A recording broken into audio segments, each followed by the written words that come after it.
2009년 영국의 그 진화 생물학자인 만들어진 친이라는 책을 쓴 저자인 리차드 도킨스 교수가 이끄는 무신론자들의 모임이 있어요. 영국 인본주의자 협회라는 곳이 있는데 시내버스 800대 그 옆면에 이제 이런 광고 문구를 설치를 했습니다.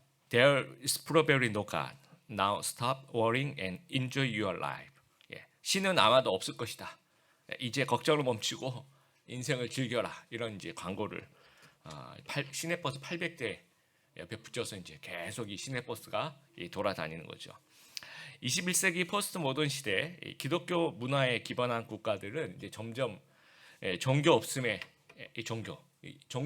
종교란 말 이해할 수 있으시겠죠. 이것도 이제 하나의 종교인 거죠. 종교가 없다라고 대답하는. 그래서 우리나라 이제 작년 2021년이죠. 통계를 보면 개신교 통계가 한 17% 정도 된다라고 합니다. 근데 종교 없음이라고 얘기하는 사람들은 이제 60%가 넘어가요. 그러면 개신교보다 3배 큰 종교가 되는 거죠. 무신론이라는 게 종교가 없다라고 얘기하는 사람들. 그래서 종교에 대한 불신과 무관심이 이제 점점 높아지고 있습니다. 이제 우리가 모더니즘, 포스트 모더니즘 구별할 수 있으시겠죠. 이 모더니즘 시대에 전도를 하면 보통 이제 이 사형리를 가지고 제 1원리가 이렇게 시작합니다. 하나님은 당신을 사랑하시며 당신을 위한 놀라운 계획을 가지고 계십니다. 이렇게 시작을 해요. 근데 이제 포스트 모던 시대를 가면 지금 우리가 이제 포스트 모던 시대를 살고 있죠. 이 종교 없음의 시대이기 때문에 하나님이라는 그 첫 글자가 이제 걸리는 거예요, 마음에. 나는 하나님이 없다고 생각해. 이렇게 나오는 거죠. 나는 그래서 난 하나님을 안 믿어. 그러면 처음부터 이 난관이 생기는 거예요. 그러니까 하나님부터 시작해서 그 뒤에는 뭐 어떻게 시작도 못 하는 거죠. 더 이상 설명이 힘든 겁니다. 그래서 변증이 필요한 시대입니다. 이 변증이란 말은 변호하다, 변론하다, 방어하다 뭐 이런 뜻이에요. 그래서 이 기독교 변증이란 말은 기독교 신앙을 합리적인 방식으로 변호하고 방어하는 것을 말합니다. 이런 설교를 이제 우리가 변증 설교라고 이야기를 합니다. 그래서 오늘하고 넷째 주일 제가 변증 설교를 준비했고요. 오늘은 하나님의 존재 증명에 대한 얘기를 좀 나누고 싶습니다. 요한복음 4장 24절 같이 한번 읽어볼게요. 하나님은 영이시니 예배하는 자가 영과 진리로 예배할지니라. 그래서 하나님은 이제 스피릿으로 영으로 존재하시는 거죠. 그래서 우리 눈에 보이지 않습니다. 근데 우리 눈에 보이지 않으면 존재하지 않는 것인가? 눈에 보이지 않아도 분명히 존재하는 것이 있어요. 바람 같은 거. 바람 눈에 안 보이죠. 그러나 존재하고요. 그다음에 이곳에 가득한 전파, 핸드폰 뭐 무슨 수많은 전파들이 이곳에 가득해서 눈에 보이지는 않습니다. 그러나 존재합니다. 그래서 그런 것들은 어떻게 증명하냐면 간접적인 방식으로 증명해요. 바람 같은 것도 바람 눈에 안 보이지만 깃발이 막 이렇게 날리는 것을 보면서 바람이 부는구나 이렇게 알 수 있고요. 핸드폰 전파도 마찬가지입니다. 핸드폰 우리 눈에 전파 보이지 않지만 이 모바일을 딱 손에 들고 이렇게 키면 막대 표시가 이렇게 나오죠. 5개가 지금 여기 없구나 뭐 이런 식으로 이제 볼 수 있는 그 간접적으로 볼 수 있는 방법이 있다라는 거. 하나님도 마찬가지. 하나님 눈에 안 보이시지만 분명히 존재하시고 간접적인 방법으로 증명할 수 있다라는 거예요. 혹시 이 자리에 나는 하나님이 없다라고 생각하는 분이 혹시 계시면 하나님의 살아계심을 좀 이해하는 그런 믿는 기회가 되었으면 좋겠고요. 이 중에 이제 우리 많은 분들이 난 이미 하나님이 계심을 믿어라고 생각하는 우리 성도님들은 우리 이 말씀 같이 한번 읽어보겠습니다. 너희 속에 있는 소망에 관한 이유를 묻는 자에게는 대답할 것을 항상 준비하되. 이 말씀에 근거해서 우리 주위에 있는 사람들이 혹시 이런 질문을 했을 때 우리가 좀 논리적으로 설명할 수 있도록 또 우리 안에 있는 신앙도 조금 논리적으로 체계를 좀 만들어갈 수 있도록 하나님의 존재 증명에 대해서 굉장히 많습니다. 이 내용이 뭐 우리 한 주에 다룰 수 있을 만한 내용보다 훨씬 많은데 제가 그래도 가장 좀 이해하기 쉽고 좀 설명하기 쉬운 4가지를 한번 준비해봤습니다. 첫 번째는 철학에 대한 부분, 두 번째는 창조 세계, 세 번째는 종교성에 대한 얘기, 네 번째 이제 경험에 대한 부분들을 가지고 좀 같이 한번 살펴보도록 하겠습니다. 첫 번째, 철학을 통한 하나님의 존재 증명, 이것을 이제 우리가 존재론적 논증이라고 합니다. 그러니까 많은 철학자들이 이 철학을 가지고도 좀 논리를 가지고도 어떻게 좀 하나님을 증명할 수 있는 길은 없을까? 그래서 그 안셀무스라는 사람이 있어요. 안셀름 우리가 발음 어떻게 하냐에 따라 달라져. 안셈이라고 발음하기도 하고요. 이 스콜라 철학의 아버지라고 얘기하는 철학자, 12세기 대표적인 기독교 신학자이자 철학자이신 분이 신존재 증명의 3단 논법을 한번 만들어 보신 거예요. 여러분 3단 논법 아시죠? 앞에 있는 것을 보시면서 첫 번째, 하나님은 그것보다 더 위대한 것을 생각할 수 없는 가장 크고 위대한 존재다라고 가정을 하는 겁니다. 그렇게 명제를 내리는 거예요. 뭐 그렇지 않으면 하나님일까? 여러분 한번 생각해 보세요. 뭐 하나님인데 나보다 능력이 없어. 그게 하나님이 아니잖아요. 그래서 하나님이란 더 이상 그 어떤 위대한 것을 생각할 수 없는 이분이 이제 최종 위대한 것이죠. 최종 강력한, 최종 전지전능한, 가장 크고 위대한 존재라는 겁니다. 두 번째, 명제로 넘어가요. 존재하지 않는 것보다 존재하는 것이 더 크고 위대하다라는 거예요. 그렇죠, 여러분. 제 왼쪽에는 가상의 10,000원짜리가 있고 오른쪽에는 제가 이게 실제 10,000원짜리 한번 꺼내 볼게요, 여러분. 자, 오른쪽에 실제 10,000원짜리가 있습니다. 우와, 예. 왼쪽에는 가상의 10,000원짜리가 있습니다. 우가 되는 거죠. 그렇죠. 그렇죠. 여러분 이 둘 중에서 어떤 게 더 여러분 가치가 있습니까? 진짜가 가치가 있는 거죠. 눈독 들이시면 안 됩니다. 예. 그러니까 이게 가짜는 눈독을 아무도 안 들이죠. 근데 진짜는 눈독을 들여요. 이것은 가치가 있기 때문입니다. 그러면 마지막 우리가 3단 논법을 내릴 수가 있어요. 그러므로 하나님은 반드시 실제로 존재한다는 거예요. 왜냐하면 하나님이 우리 상상 속에 있는 하나님이 있고 또 실제로 존재하는 하나님이 있으면 누가 더 가치 있느냐? 100% 그거는 이 실제로 존재하는 하나님이 가장 가치가 있다는, 훨씬 더 가치가 있다라는 거. 근데 이 3단 논법은 좀 뭐랄까요? 맹점이 있는데 뭐냐면 제일 첫 번째 명제에서 하나님에 대한 전제가 다를 경우에는 그 논리가 더 이상 진전되지 않는다라는 이런 맹점이 좀 있습니다. 그래서 여러분이 누군가에게 이 3단 논법을 제시했을 때 만약에 그분이 이 첫 번째 명제를 동의할 수 있다면 굉장히 파워풀하고 간단하면서 강력한 논증이 될 수가 있습니다. 근데 그 첫 번째 논증을 동의를 안 한다면 나는 하나님이 우리 옆집 아저씨라 생각해. 뭐 이런 식으로 생각하시는 분을 만난다면 뭐 그 이후의 것들을 좀 전개해 나가기가 좀 힘들다. 그러나 한번 생각해보세요. 여러분 첫 번째 명제 다 동의하시죠? 그렇죠? 가장 크고 위대한 존재가 실존하신다는 거예요. 내가 믿는 하나님이 실존하고 계신다라는 거죠. 그리고 그분이 가장 크고 위대한 존재라는 거예요. 이 부분에 우리가 좀 은혜를 좀 받게 되길 바라요. 놀랍고 정말 영광스러운 일이라는 사실들. 내가 믿는 하나님이 가장 높고 위대한 분이시고 그분이 실제하시고 그분이 지금 나와 함께 계신다라는 거예요. 이것이 얼마나 놀랍고 영광스러운 일인지를 우리가 좀 생각해 볼 수 있었으면 좋겠습니다. 두 번째로 창조 세계를 통한 하나님의 존재 증명입니다. 성경은요, 하나님의 존재 자체를 막 꽝하게 설명하거나 이러진 않아요. 창세기 1장 1절 태초에 하나님이 천지를 창조하셨습니다. 이렇게 대전제를 그냥 깔고 지나갑니다. 하나님이 그냥 하나님이 내가 하나님이 어떤 분인지 설명할게 뭐 진짜 있고 이런 정확하게 설명하지 않아요. 근데 저는 이것이 또한 존재를 증명하는 그런 논지가 되지 않을까 그렇게 생각해요. 뭐 제가 이렇게 여러분 앞에 나와서 설명을 하면서 제가 지금 실제로 숨을 쉬고 살아있고 뭐 그런 전제를 깔지 않더라도 그렇죠? 그냥 진행할 수 있는 것처럼 실제 존재하는 사람이기 때문에 이런 어떤 장황 설명하지 않고 그냥 얘기하는 것은 아닌가 생각이 됩니다.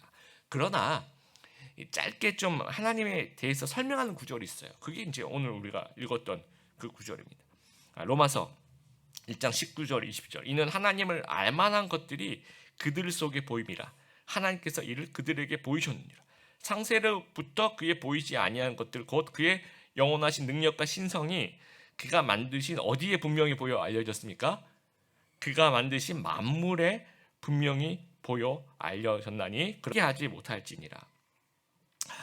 만물이 어떻게 생겨났습니까? 이제 두 가지 이론이 있죠. 스스로 생겨났다라고 생각하는 그 진화론이 있고요. 또 하나님이 창조하셨다라는 창조론이 있습니다. 근데 수학자들이 이건 굉장히 많은 수학자들이 이 수학적인 확률을 계산해 본 거예요. 이 생물학자가 아니라 수학자가 그냥 단순히 숫자를 계산해 본 거예요. 원숭이가 1초에 한 글자를 키보드를 치는 거예요. 실수 없이. 그랬을 때 원숭이가 셰익스피어의 햄릿을 우연히 쓸 확률은 이게 어떤 확률일까라고 이제 수학자가 계산을 한 겁니다. 그래서 여러분 이제 원숭이가 1초에 타이프를 하나 치는 것도 가능할까 싶어요. 그리고 24시간 치는 것도 불가능하죠, 그렇죠? 그러나 이제 가정을 하는 겁니다. 그래서 막 이렇게 키보드를 막 누르는데 햄릿이란 글자 6글자에서 HAMLET 이 햄릿이란 글자를 하나도 안 틀리고 이렇게 순서에 맞게 칠 확률이 약 2.2년 동안 이렇게 일주일에 한 번씩 24시간 잠도 안 자고 치면 2.2년 만에 그 6글자가 이제 나올 수 있다고 합니다. 2.2년. 근데 이제 원숭이를 그렇게 할 수는 없으니까 2004년에 가상의 원숭이가 컴퓨터가 랜덤하게 타이핑을 한다라고 가정을 하고 컴퓨터 시뮬레이션이라고 해야 되나요? 컴퓨터가 그냥 돌려본 거죠. 그랬더니 셰익스피어의 작품 중에 베로나의 두 신사라는 소설이 있는데 작품이 있는데 그 첫 줄 딱 열었을 때 첫 줄이 그 최초 19글자를 동일하게 칠 확률을 한번 계산해 본 거예요. 그랬더니 421억 년 곱하기 10억 년 곱하기 한 10억 년 정도 된다. 421억 년 곱하기 10억 년만 해도 이거를 어떻게 불러야 될지 제가 모르겠어요. 거기다 다시 10억 년을 곱하는 겁니다. 여기서 이제 중학교 2학년 이후에 수학을 이렇게 Fly to the Sky 하신 분들이 계셔도 이거 너무 어렵게 생각하지 마시고요. 그렇다면 이 햄릿은 글자 수가 15만 개입니다. 그러니까 지금 이 421억 곱하기 10억 곱하기 10억 이것도 지금 정말 저희가 감당하기 힘든 숫자인데 15만 개를 랜덤하게 해서 작품을 완성한 이거는 진짜 우리가 상상할 수 없는 그런 무한한 시간입니다. 그런데 이 진화론의 맹점은 뭐냐면 무한하다라고 얘기하지만 실제 우주의 나이를 이 진화론에서는 약 140억 년에 만들어졌다라고 지금 140억 년 됐다라고 보는 거예요. 그리고 생명체가 지구가 이제 생기면서 생명체가 이제 우리 같은 생명체가 생겨나는 거죠. 그 지구의 나이를 45억 년 정도로 생각을 하는 겁니다. 또 뭐 네안데르탈인이라든지 이건 진화론에서 얘기하는 거예요. 호모사피엔스 같은 들이 한 20만 년 정도, 20만 년, 30만 년 정도에 생겨났다는 거예요. 그러면 여러분 19글자를 이렇게 랜덤하게 타이핑하는 것도 이미 우주의 나이를 훨씬 뛰어넘는 거예요. 네. 그러니까 이건 불가능하다라는 겁니다. 그리고 지구의 나이 45억 년 안에 이 단세포가 이 19글자를 무한 랜덤하게 찍어서 맞출 확률보다 훨씬 더 복잡한 이 단세포가 복잡한 세포가 되고 이 복잡한 세포가 조금 더 고등한 동물이 되고 그 동물이 이제 나중에 햄릿을 쓰고 이것이 45억 년 만에 또 140억 만에 가능하는가? 이것은 수학적인 확률로는 불가능합니다. 이게 무한대라고 시간을 완전 무한대라고 열어놨을 때는 그런 가능성도 있지 않을까 이렇게 생각할 수는 있어요. 그런데 이 진화론은 시간이 한정되어 있습니다. 왜냐하면 지구가 145억 년 안에 만들어졌다라고 얘기하니까 그 안에 만들어져야 되는데 그 안에 이것은 아무리 확률을 두들겨도 이것은 훨씬 더 넘어가는 이 19글자 똑같이 쓰는 것도 이게 훨씬 더 넘어갑니다. 그래서 수학 확률적으로 우연히 복잡한 생물체가 우연히 존재할 확률은 불가능에 가까워. 이거는 진화론은 창조론보다 훨씬 더 큰 믿음이 필요합니다. 그래서 인체의 기본 조직을 이제 11 정도의 계통으로 이렇게 봐요. 그래서 11개라고 얘기하는데 뭐 호흡계도 있고요. 뭐 소화 기능, 소화계, 순환계, 피가 막 도는 뭐 신경계도 있고요, 골격계 뭐 이런 것도 있는데 이게 하나하나 상당히 복잡합니다. 정말 이거 랜덤도 이런 랜덤이 없는데 이렇게 복잡해요. 그런데 이게 다 11계통이 상호 의존적인 시스템입니다. 하나만 무너져도 다 무너지는 거예요. 그래서 뭐 하나가 빵점이고 나머지는 100점이 그렇게 돌아가는 게 아니고요. 요 중에서 하나만 빵점이면 나머지는 다 틀리는 거예요. 다 빵점인 거예요. 그런 시스템으로 흘러가고 있다는 겁니다.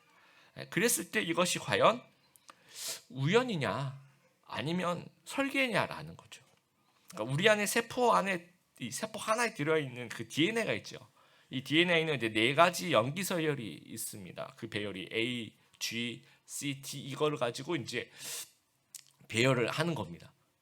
그런데 첨단 과학으로도 우리가 세포 하나를 완전히 그냥 똑딱똑딱 이렇게 못 만들어요. 있는 세포를 복제하고 이럴 수는 있으나 뭐 없는 거를 내가 만들어내 이건 불가능합니다. 그런데 그것을 우연히 만들었다. 그렇게 생각할 수 없다라는 거죠. 그래서 과학자들도 자꾸 우연이라고 얘기하니까 자기들도 좀 생뚱맞다라고 생각이 되는지 이 지적 설계론이라는 말을 하고 있습니다. 그러니까 누군가 의도적으로 아주 지적인 어떤 존재가 있어서 그 존재가 이 땅을 창조했다. 또 이 땅을 이렇게 진화하는 것을 도왔다 이렇게 얘기를 하는 것이 이제 지적 설계론입니다. 의도적으로 설계된 세상이라는 거죠.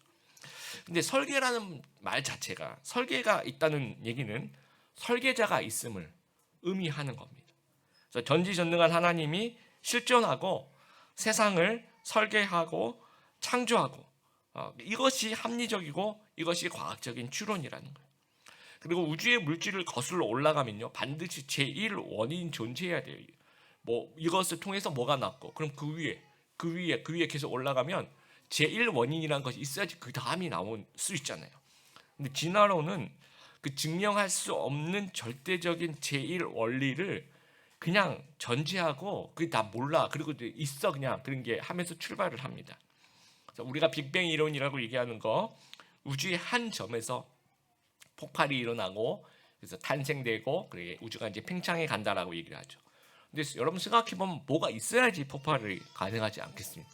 아무것도 없는데 그 제1 원인이 무엇이냐라는 거죠. 그래서 전지전능한 하나님이라는 그래서 그것이 합리적이고 과학적인 추론이라는 겁니다. 이 과학을 연구하는 과학자들은요 간혹 이 어떤 진화의 증거들을 이제 발견하면서 신앙을 떠나는 사람들도 가끔 있습니다. 그런데 반대로 무신론자가 과학을 연구하면서 하나님을 하게 되는 경우도 상당히 많이 있어요. 그래서 우리가 만유인력이라든지 아니면 미적분학을 이제 확립했었던 아이작 뉴턴 같은 과학자도 이런 얘기를 해요. 과학자는 하나님의 피조물을 관찰하는 사람일 뿐이다.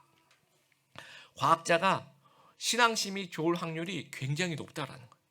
그래서 1901년부터 노벨상을 수상한 286명의 수상자들 중에 92%가 이 신을 믿는다라고 이야기합니다. 그리고 유엔에서 조사한 바에 의하면 전 세계 300명의 뛰어난 과학자들 조사해 보니까 그 중에 300명 중에 242명이 하나님을 믿더라는 거예요. 그래서 과학은 하나님을 부정하지 않습니다. 오히려 과학을 통해서 하나님을 발견할 확률이 아주 높다라는 거예요. 그래서 하나님이 존재한다라는 것이 오히려 더 과학적이라는 것들을 우리가 좀 생각해 보길 바랍니다. 세 번째, 인간의 종교성을 통한 하나님의 이 존재 증명입니다. 여러분 유발 하라리라는 역사학자 혹시 보신 기억이 책을 또 읽으신 기억이 있으시죠? 그분이 쓴 사피엔스라는 책에서 이런 얘기를 해요. 이 호모 사피엔스를 설명하면서 호모 사피엔스가 덩치도 작고 약하고 이 맹수가 이 먹다 버린 양식을 이렇게 파먹고 살던 그 나약한 존재였다는 거예요. 이분 주장이.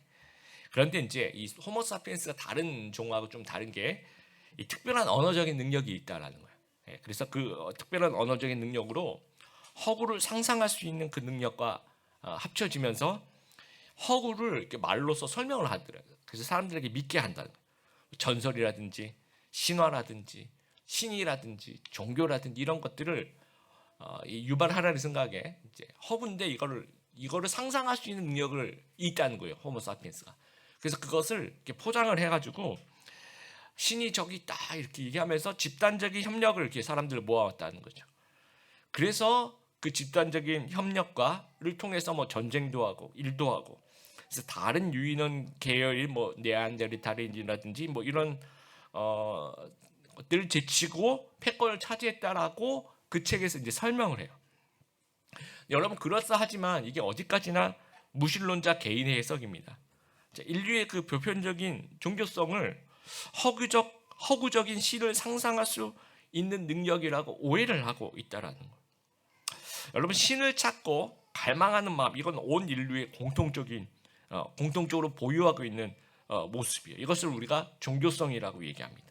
이것이 하나님의 존재를 증명하는 또 하나의 증거가 될 수 있다라는 거예요. 이 전도서 3장 11절 말씀 같이 한번 읽어보도록 하겠습니다. 시작. 하나님이 모든 것을 지으시되 사람에게는 영혼을 사모하는 마음을 주셨다. 이 개역개정에는 영혼을 사모하는 마음을 주셨다라고 되어 있는데요. 쉬운 성경은 이것을 영혼의 감각이라고 표현하고 있습니다. 우리나라의 대표적인 건축가 중에 승효상 씨라는 분이 있어요. 이분이 이제 무슨 말을 했냐면, 도시가 발전하기 위해서 세 가지 공간이 필요하다라고 합니다. 첫 번째 공간은 번잡한 공간. 뭐 어딜까요? 뭐 다운타운에 여러분 토요일 날 나가시는 뭐 그런 다운타운 네, 이제 있는 그런 이제 그런 공간. 두 번째 휴식의 공간이에요. 이거는 우리 집이라든지 아니면 내가 좀 쉬고 싶을 때 아주 조용하게 뭐 하는 그 휴식의 공간. 세 번째 공간이 경건의 공간이라. 이거는 뭐 어느 도시에 가든지 간에 인류가 있는 곳이면 이 세 가지가 다 있다는 거예요. 그 중에 아주 중요한 공간이 경건한 공간이라는 거예요. 그래서 인류가 처음 도시를 만든 그 메소포타미아 지역에 가면요, 지구라트라는 것이 있습니다. 지구라트 들어보셨죠? 고대 메소포타미아의 그 건축물인데요. 도시 한가운데 이런 게 있다는 거죠. 이게 뭐냐? 이제 조사를 해보면 이제 거대한 계란형 탑인데 이 높은 곳이란 뜻이에요. 지구라트란 말이. 근데 이 다 신전이에요. 신전. 어디 가나 이런 모습들이 있더라는 거죠. 그리고 그리스 문명, 그리스 아테네 문명도 보면 아크로폴리스 언덕 위에 뭐가 많습니까? 신전들을 계속 지어놓는 거죠. 또 문명이라고 할 수 없는, 어떻게 보면 아프리카의 그 밀림 지역 같은 데를 가도 신을 모시는 장소가 있습니다. 또 신을 모시는 사람이 있고요. 우리나라 동양 문화도 그래요. 높은 산에 올라가면 다 뭐 제단이 있어요. 신을 섬기는 모습들. 또 뭐 성황당이라든지 장승이라든지 아니면 뭐 낮은 산을 여러분 올라가셔도 이 돌탑을 사람들이 이렇게 쌓아놔요. 그렇죠? 이거 왜 쌓을까요? 소원을 비는 거죠. 물론 지나가면서 그거 하나씩 무너뜨리면서 지나가는 사람도 있지만 다음에 오면 또 그게 어떻게든 이렇게 쌓여 있습니다. 뭔가 이렇게 하고 싶어 하는 거죠. 뭔가. 근데 이게 누가 선동한다고 가능할까요? 뭐 허구를 지어낸다고 가능하지 않습니다. 우리 마음속에 있는 거예요. 그래서 인간에게는요, 다른 차원을 보는 능력이 있어요. 이 허구가 아닌 거죠. 이거는 창조주가 우리 인간의 DNA 안에 심어주신 능력입니다. 우리가 뭐 높은 산에 올라가거나 아니면 산티아고의 길 또는 올레길 같이 이렇게 이런 길을 가면서 어떤 생각을 해요? 보통 이제 뭐 몇 킬로 걸었나, 뭐 끝나고 뭐 뭘 먹으러 가지, 뭐 이런 생각도 하지만 주로 우리가 이런 뭔가요? 좀 어딘가 좀 높은 산이라든지 어떤 순례길이라든지 이런 걸 좀 걸어가면서 머릿속에 들어온 생각은, 와, 내가 이렇게 아둥바둥하게 살았을까 하면서 누구도 그런 걸 물어보지 않았는데도 불구하고 다른 차원을 계속 묵상해요. 내가 앞으로 어떻게 살아야 되지? 와, 그 망망대해 바다를 쫙 펼쳐진 바다를 보면서, 와, 내가 왜 이렇게 좁게 살았을까? 내가 더 마음 넓게 이렇게 살 수도 있었는데 하면서 자기 삶을 돌아봐요. 이것이 하나님께서 우리에게 주신, 하나님을 발견하라고 주신 마음이라는 거예요. 수학자요, 철학자, 신학자에는 파스칼이 그런 얘기를 합니다. 인간의 마음속에는 세상 그 무엇도 채울 수 없는 빈 공간이 있다는 거예요. 이 공간은 이제 하나님만으로 채울 수 있는 공간이에요. 삼성의 창업자이신 돌아가신 이병철 회장님 같은 경우에도 죽기 전에 24개의 질문을 품고 죽은 거예요. 그 24개 질문이 대부분 종교와 내세에 관한 거예요. 근데 자신이 그것에 대한 고뇌가 있었던 거예요. 근데 우리가 알다시피 다 가진 자, 정말 재산도 재산이 명예와 하여튼 다 가진 사람도 고민하는 것이 해결되지 않은 문제가 있던 거예요. 하나님으로만 채울 수 있는 그 공간이 하나님으로 못 채워지니까 계속 질문하는 거예요. 신이 무엇일까? 종교가 무엇일까? 내세가 무엇일까? 누가 나 좀 알려달라고. 영국의 무신론자 보사, 제가 처음에 보여드린 거 있죠. 하나님은 없다고 막 선언해요. 근데 여러분, 저는 그 자체가 하나님을 엄청 의식하고 있기 때문에 돈을 내서 그런 광고를 하지 않을까, 저는 그렇게 생각합니다. 하나님에 대해서 자기가 없다고 분명히 있으면 굳이 그거를 광고할 필요가 없잖아요. 그렇죠? 근데 우리 안에 하나님이 당연히 있어야 할 그 공간, 그 공간의 진짜 주인이신 그 여호와 하나님을 우리 마음의 공간에 모셔드리는 저희들 되길 바랍니다. 마지막으로 이제 주관적인 경험을 통한 하나님의 존재 증명입니다. 1961년 그 인류 최초로 우주선 비행사라고 얘기할 수 있는 그 소련의 유리 가가린이 약 2시간 정도 지구 궤도를 돌고 왔어요. 그리고 와서 여러 가지 이제 기자회견을 하면서 이런 얘기를 했습니다. 지구는 푸른 빛이다. 그런데 주변을 둘러보았지만 어디에서도 신은 보이지 않았다. 네, 이런 식으로 하나님의 존재를 부정하는 것은 전혀 합리적이지도 않고 과학적이지도 않다는 거예요. 여러분, 우주가 얼마나 큰지 제가 그림을 한번 여러분 보세요. 왼쪽에 파랗게 보이는 이 부분이 태양계입니다. 지구와 같은 행성 8개가 태양을 중심으로 모인 이 태양계인데, 오른쪽에 있는 그림을 보시면 그 태양계를 포함해서 1000억 개 정도의 별이 있는 것을 우리가 이제 우리 태양계가 속했다고 해서 우리 은하라고 얘기를 합니다. 여러분 어렸을 때 그 은하수라고 얘기했던 그 푸른 하늘 은하수라고 얘기하는 그 부분이 지금 이제 우리 은하를 얘기합니다. 그런데 우리 은하 말고는 또 없을까요? 아니에요. 여러분 잘 알고 계시는 그 안드로메다 들어보셨죠? 안드로메다 은하, 다른 은하 이름입니다. 저 사람은 안드로메다에 잠깐 다녀온 것 같아라고 얘기하는 게 우리 은하 말고 다른 은하의 그 이름인데, 이런 은하가 1700억 개, 1700개가 아니라 1700억 개 이상이 우주에 그 육안으로 망원경이나 이런 것들로 관측할 수 있다라고 학자들은 얘기해요. 여러분, 그러면 얼마나 이게 넓습니까? 그런데 고작 그 가가린이 지구 바깥에 108분 있었어요. 108분 있으면서 창조주가 없다라고 얘기하는 것은 과학적인 관찰이 아니라는 거죠. 과학적으로 증명하려면 모든 걸 다 관찰해야 돼요. 모두 조사를 해야 됩니다. 태양계도 조사를 해야 되고 우리 은하도 조사를 해야 되고요. 안드로메다도 좀 갔다 와야 된다라는 거죠. 그래서 이 천재인 아인슈타인이 이런 얘기했어요. 우리가 아는 거는 1% 정도 있지 않을까? 정말 이 전체 중에 아주 조그만 이 부분, 아주 이 조그만 부분 안다고 많이 안다고 생각하는 거예요. 그 모르는 99% 안에 하나님이 계실 수도 있다라는 겁니다. 우리도 그래요. 우리 주위에, 여러분 주위에 그런 분들도 계실 거예요. 하나님 계시면 나와보세요. 하나님 내 기도를 응답해 보세요. 나를 도와주세요. 근데 대답이 없어요. 응답이 없어요. 하나님 나를 안 도와주시네? 그럼 당신은 허구입니다. 당신은 안 계십니다. 이렇게 결론을 내어버리는 거죠. 이것이 굉장히 위험한 결론이라는 거예요. 왜냐하면 내가 부를 때, 내가 필요할 때, 내가 요구할 때 응답이 없으면 그것은 그 존재가 없는 것이 아니고요. 그 존재랑 교제가 없는 거예요. 그 존재 자체가 없는 것이 아니라. 예를 들어서 이제 김주영 목사가 있는데 여러분이 저한테 외치는 거예요. 근데 제가 응답이 없어요. 그러면 제가 존재하지 않는 증거가 아니라 그냥 응답을 안 하는 거예요. 그게 저와 교제 없음의 증거고, 저와 그 소통이 깨짐의 증거이고, 누가 잘못했는지 모르겠지만 저와 같은 그런 안 친한 증거인 거예요. 그러니까 하나님이 모든 것을 반응할 수 있으나 반응하고 안 하고는 그분의 주권이라는 거예요. 로마서 1장 28절 같이 한번 읽어보겠습니다. 시작.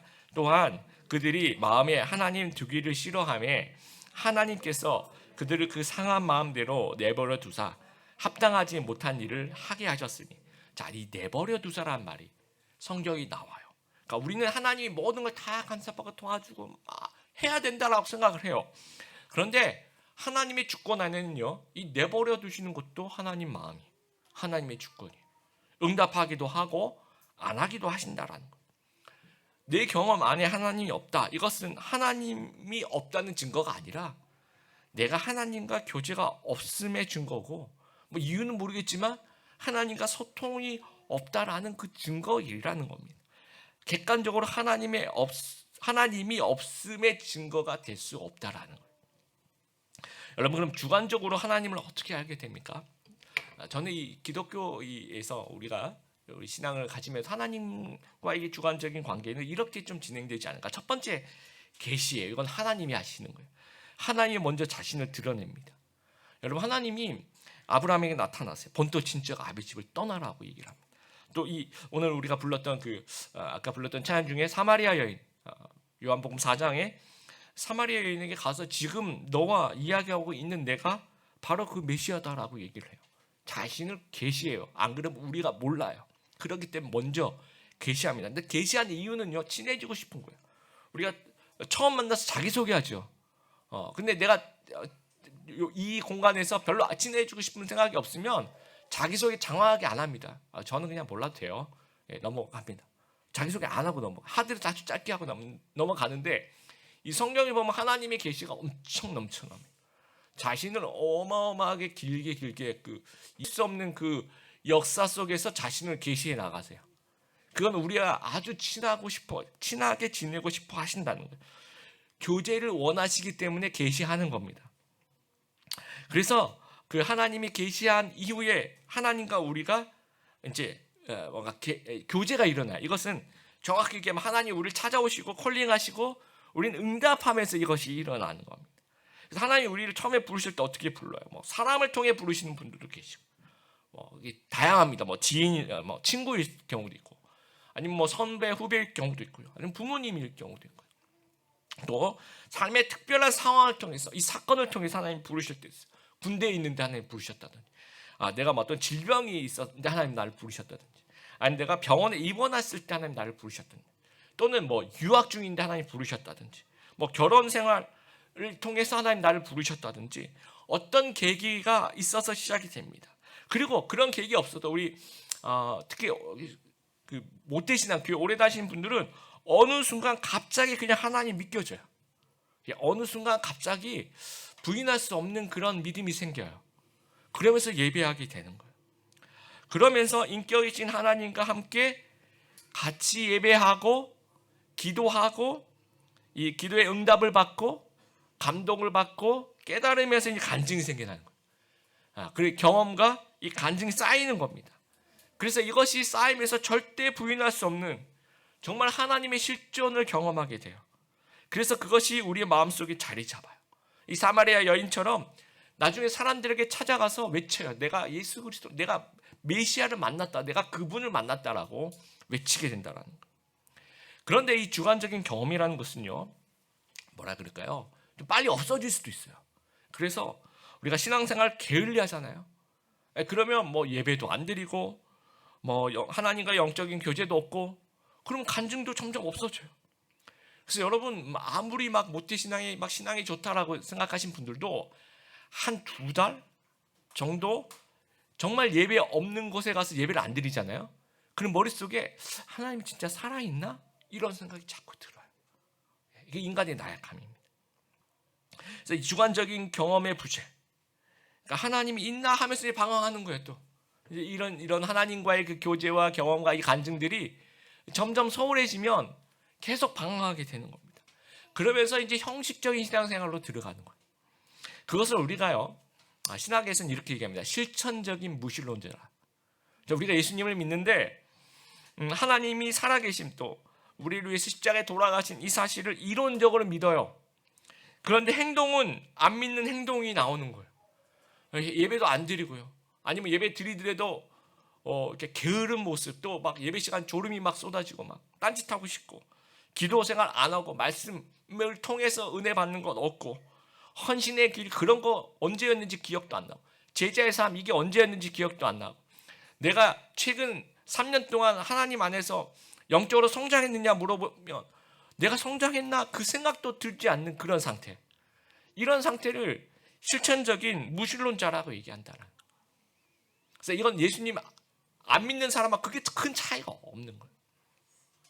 그래서 우리 귀한 우리 오늘 이곳에 나오신 우리 성도 여러분, 하나님이 살아계신다라고 진짜 믿는다면, 진짜 신자로서의, 진짜 믿는 사람으로서의 행동이 여러분에게 나오게 되길 바랍니다. 믿음으로 살고 내가 신앙의 진보가 있어야 돼요. 내가 하나님 앞에서 내가 아직 짧게 한 달, 두 달이 잘 모르겠지만 3년, 5년, 10년을 봤을 때 내가 하나님께 정말 가까이 가고 있다는 그 신앙의 진보가 나한테서 일어나야 된다는 거예요. 그러면서 하나님과 교제하면서 간증이 더 넘쳐나는 거예요.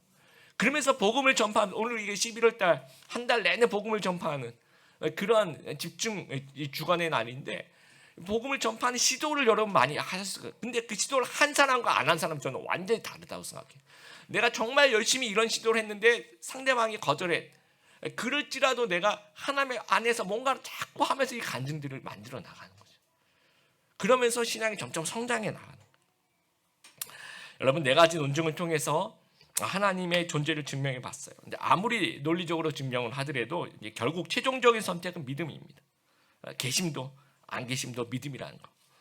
그래서 살아계신 하나님을 믿고 예수님을 이 땅에 보내시고 십자가에서 우리 죄를 용서하시고 구원하심을 믿고 그 믿음을 굳게 붙잡고 살아가는, 이 믿음을 전파하며 살아가는 귀한 우리 하나님의 백성 다 되시기를 주님의 이름으로 축복합니다.